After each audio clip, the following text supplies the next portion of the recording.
المشكله كلها ان ال1 الفا والكلام ده كله فيه تريسز اوف فيتامين دي فمش كافي. عشان كده الحاجه اللي موجوده في مصر الحاليه الكافيه هو الفيتامين دي 3 انجكشنز اللي هو ديفارون. وديفارون ممكن تاخد انجكشنز او يحطوا على كوبايه لبن ويشربوها بس هو طعمه وحش جدا. اوكي؟ بس انهي افضل انجكشن ولا الاثنين زي بعض. هو الفكره كلها ان هو بيتاخد انجكشنز وممكن تفضيها وتشربها بس هو ابزوربشن يعني. لا ما هو ده الفارماكولوجيكال تريتمنتس بتاعتها الادرونيتس والفارماكولوجيكال تريتمنت احنا بنتكلم على بريفنشن، احنا مش بنتكلم على تريتمنت بتاع اوستيوبروتيك فراكشرز. اوكي؟ في منه دوزز نعملها مره ثانيه كورس السنه الجايه ان شاء الله. هي قصه صراحه قصه طويله جدا وقصص فيها شركات يعني موضوع كبير. طيب تعالوا نتكلم على وين تو اوبريت. اوكي؟ وين تو اوبريت دي جالك عيان عنده كسر، العيان ده هو تثبته ولا تجبسه وتمشي كونسرفتيف. ما نقدرش نجمع كل حاجه في برزنتيشن واحده. فانا عامل البرزنتيشن دهيا بسرعه جدا نخلصها عشان الدكتور محمود مستنينا كويس. ان انا هفتح ديسكشن على واتس ذا بيست اوبشن فور ايتش فراكشر. اهم حاجه ان انت تبقى عارف الاتي، احنا بنعمل ايه؟ احنا ما بنعملش غير حاجتين، بنعمل ريدكشن فور فراكشر وفيكسيشن.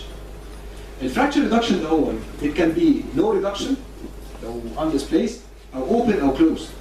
والفيكسيشن اللي احنا بنعمله سواء by cast او by slab او by traction which is conservative method او by operative method سواء internal او external fixation. طيب عايزين ناخد القرار. We have to think of three circles دايما. patient factors وفراكشر pattern اللي احنا always بنفكر فيه بس، والسكيلز والريسورسز اللي available معايا. تاني احنا we have to think about البيشنت لان we have different type of patients. في الباد ريدن، في الجيرياتريك، في النورمال هيلثي ادلت، في الاوبيس بيشنت، في الثين بيشنت.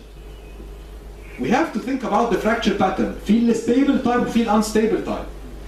We have to think about ourselves. What's the training level بتاعنا وايه الريسورسز او الايكويبمنتس اللي معانا. عشان تحدد انت to fix ولا not to fix this fracture internally او externally you have to think about the three circles together. طب تعالوا نمسك circle. patient factors حدث ولا حرج كتير جدا. age, general status, pre-injury level، هو بولي تروما ولا سنجل تروما او مونو تروما واذر انجرز وحاجات كتيره جدا others. هو عايز يسافر بكره مش عايز يسافر بكره، هيعمل ايه في حياته بعد كده، ده كله بالهيستوري تيكينج. لكن ليتس مثلا سبيك اباوت الايدج. احنا دايما بنقسم عيالنا لسكالتال ماتيور وماتيور وجيرياتريكس. الريكوايرمنتس بتاع ده غير ده غير ده. البون ريموديلنج بروسيس بتاع ده غير ده غير ده.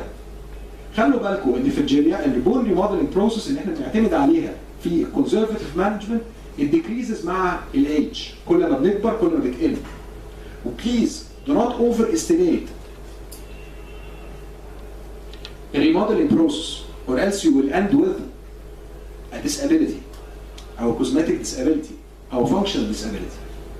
فدايما think about the age and not think about the remodeling process. ايه الاكسبتبل كرايتيريا بالنسبه لكل فراكشر؟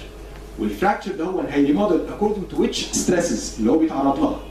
For example, we should never accept اي rotational problems الا في حاجات قليله جدا زي الشولدر near upper end. هيكمبنسيت الشولدر ده اكشولي الحاجه الوحيده لان هو عنده wide range of motion. Otherwise near the ankle you will end with a disability. Near the elbow you will end with a disability. Near the wrist you will end with a disability. But do not overestimate your remodeling process. الجنرال هيلث على عكس ما احنا بنتخيل الجيرياتريك population هو اكتر ناس محتاجين الفراكشر فيكسيشن لانهم they need exercises for prevention of other fractures. فاذا لو انت عملت لهم proper fixation هم هيبداوا exercises من السكند داي ambulation. لكن لو ناموا في السرير هيبداوا يخشوا في muscle wasting, more muscle weakness and more liability ان هم يديفلوب السكند او ثيرد fracture and more liability ان هو يخش في more morbidity and mortality. Think about the pre-injury status without thinking about the age. العيان ده هو كان عنده 70 سنه لكن كان لسه بيلعب رياضه. We have to return to his pre-injury status. العيان ده هو كان عنده 50 سنه لكن هو يا دوبك بيخرج يروح يصلي. Think about the pre-injury status. البولي تروما patient مش هنقبل ابدا ان العيان يتشد bilaterally زي العيان ده هو ويفضل مشدود كده فور اكزامبل 3 مانث، هيخش في كل الكومبليكيشنز اللي في الدنيا. فبولي تروما ان اتسلف اتس ان انديكيشن فور ان الفراكشر يبقى انترنالي فيكس او اكسترنالي فيكس عشان يبدا يعمل امبيليشن ويبدا يتحرك ويبدا ما يجيلوش جاست انفكشن وماسل ويستنج ولايبيلتي ان هو يديفلوب انذر بروبلمز. طب if we speak about the fracture pattern هنمسك كل عظمه على حده او جزء من العظمه على حده epiphysis metaphysis diaphysis. Epiphysis we always speak of anatomical reduction internal fixation اللي هو articular fracture.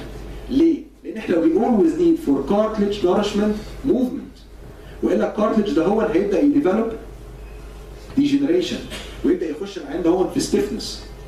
We need always to reach في الابيفيسيس anatomical reduction سواء باوبن او closed methods and rigid fixation عشان يبدا يحرك او mobility later on. في الميتافيسيس والدايفيسيس we always apply the principle of stability concept. يعني مثلا for example this fracture of the tibia it's a transverse fracture. What's the concept of stability? Transverse fracture means لان هو لو رجع will properly reduced لو تعرض للفسيولوجيكال stresses it will not displace. can withstand the physiological stresses. طب ايه الفسيولوجيكال stresses اللي العيان ده هيتعرض لها؟ المسل بول بتاعه ممكن الويت بارنج او بارشل ويت بارنج. فاذا لو العيان ده هو انت متاكد ان الكسر بتاعه هيستاند نورمال فيسيولوجيكال ستريسز يبقى there is no mean ان انت تعمل له internal fixation. لكن لو انت عارف ان الكسر ده هو اللي هو فور اكزامبل الشورت اوبليك لو العيان ده هو اللي حصل له ماسل بول هيبدا يديسبليس upwards ويحصل له deformity يبقى لازم to fix لان this fracture is not able to withstand the normal physiological stresses اللي هتتعرض لها.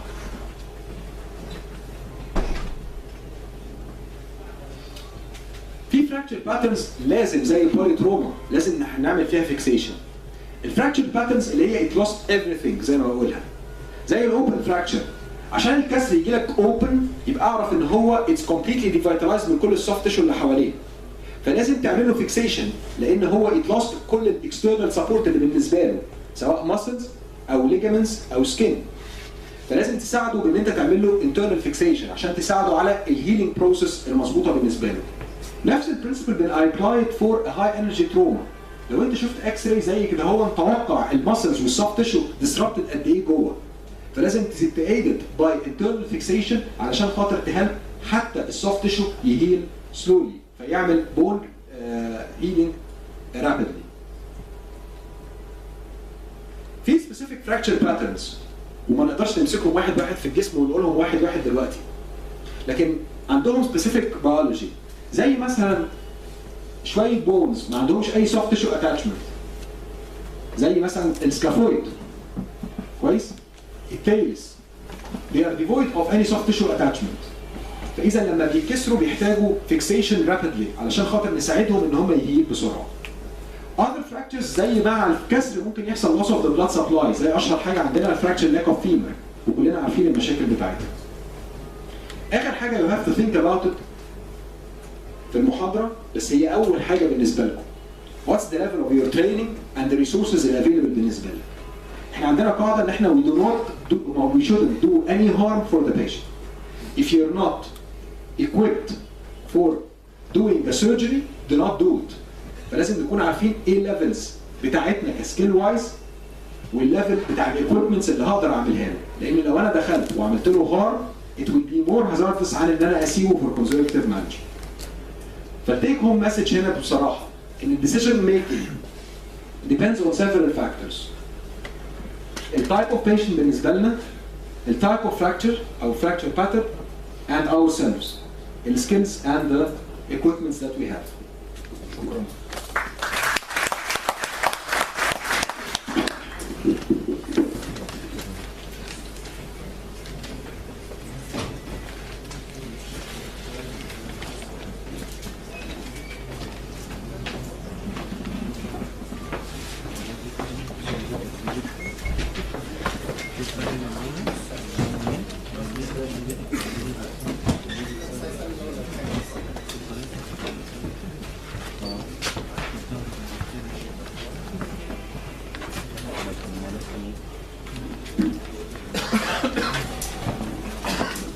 عنده اي اسئله يا جماعه لغايه لما نخلص.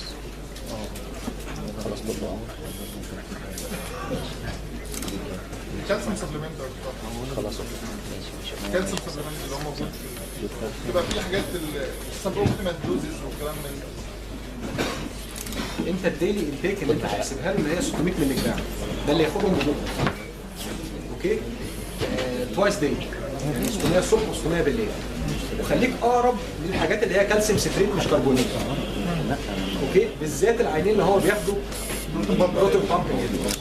حضرتك قصدك يعني لو هياخد اورال انت بتدي كالسيوم اي في، كالسيوم اي في خطر جدا. محدش يدي كالسيوم اي في يا جماعه. الكالسيوم اي في لازم يتاخد في المستشفى. كلامك ان احنا ندي ديفارول ده فيتامين دي. ماشي، زائد ان احنا نخلي السبلمنت بتاع الكالسيوم في الاكل عادي. مفيش لا يعني نخليه يشرب لبن، ياكل جبنه.